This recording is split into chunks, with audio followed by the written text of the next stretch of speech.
So Aftermath tells the story of two men's lives in the aftermath of a plane crash. One of the two men is played by Arnold Schwarzenegger, whose wife and pregnant daughter were killed in the plane crash, and the other was played by Scooter McCreery, who plays the air traffic controller essentially responsible for the crash, though it's not quite that simple. And with that, the movie is very much a character study of their lives in the day leading up to and then the events after this transpires and how it affects their lives and ruins two lives in the process. Now, I only saw the trailer for this movie one time several months back. I didn't really remember anything besides the basic premise of the idea that Arnold loses his entire family. And then I remember the trailer having shots of him in gun stores and stuff like that. So when I went to go watch it, I watched it on my own without my wife and knowing that she probably wouldn't like it. And that was a very wise decision because this is not like a revenge movie. It's not a thriller. It's a very dreary and drab drama for the vast majority of the movie. And this whole idea that it's like this building tension, like the trailer says it. I rewatched it after watching the movie. I was like, did I remember that trailer right? And it says like two men's lives collide and then it cuts to them in gun stores and stuff. That's not what this movie's like at all. It's just very much a drama about tragedy and how sometimes there's not someone really to blame and how when even the person who caused the event, their life is ruined by simple mistakes and small things happening. And the movie just kind of lives in that space of tragedy. And if you've ever been through actual drama and you're just sitting there knowing there's nothing you can do, the hopelessness of it, that's the atmosphere, the ambiance of this movie for pretty much the entire thing. With that said, let's talk about the good. The best thing about this movie, by far, are the two lead performances. So this is Schwarzenegger at his acting best. Certainly you wouldn't say his most entertaining because I don't know that the word entertaining applies to this movie. But when it comes to his acting, his actual ability to emote in situations and just feel the depth of what he's going through in a moment, this is maybe some of the best we've ever seen from him in that he just clearly he's pouring himself into the craft of acting, not just the charisma, not just the action, physicality, not those things, but truly acting. And then on top of that, you've got Scooter, who's just like running circles. Then on top of that, you have Scooter, who just gives a great performance as you just see like the moment where he realizes what he's done, what has happened, and just like he can't live with the fact that this has happened. It's just broken for the rest of the movie, not knowing how to relate to people just in the tragedy that he was a part of, and just wears all the emotion all over his face.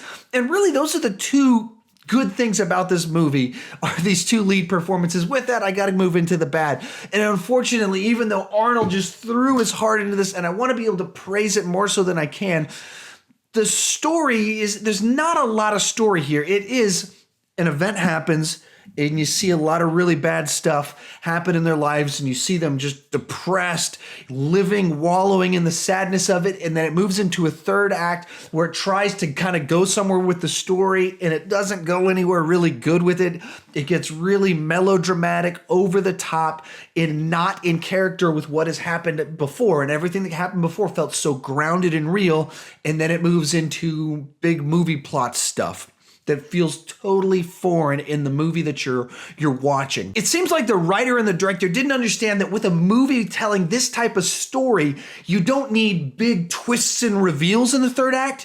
You need your movie to make a statement. You need to give some sort of perspective on what you've shown before. So you show tragedy, you show the hopelessness, and then you make a statement about the fact that sometimes things just happen. You make a statement about moving on. You make a statement about forgiveness. You make a statement about moving onward. You make a statement about owning your part in something. And that's not what the movie does. You move into the third act and it sets up in two different scenes a point in time to have a statement made, to have some realization for the characters to have. And instead of doing that, it does like the big movie twist type of thing. And it does something dramatic, or not dramatic, melodramatic, that feels very out of place in the movie that you're making. And so as it's going along, I mean, I was kind of watching my clock. I knew it's under 90 minutes long and I knew it was that. And so I was kind of watching what was happening. It was like, and I don't think I like where this is headed. And then something big crazy happens. I was like, whoa, is it going to end now and have really long credits? And then another crazy thing happens and another crazy thing happens. And then it ends and I was like, what what just happened in the last 10 minutes of this movie? Like, how far off course did we go? And it was really frustrating because I wanted to like it more. I wanted to be able to give it more of a positive statement, but it's a movie that just kind of drags you through really dreary, hopeless themes, atmospheres, and emotions, and doesn't make a statement about it. It just kind of gives you some big twists that feel out of place.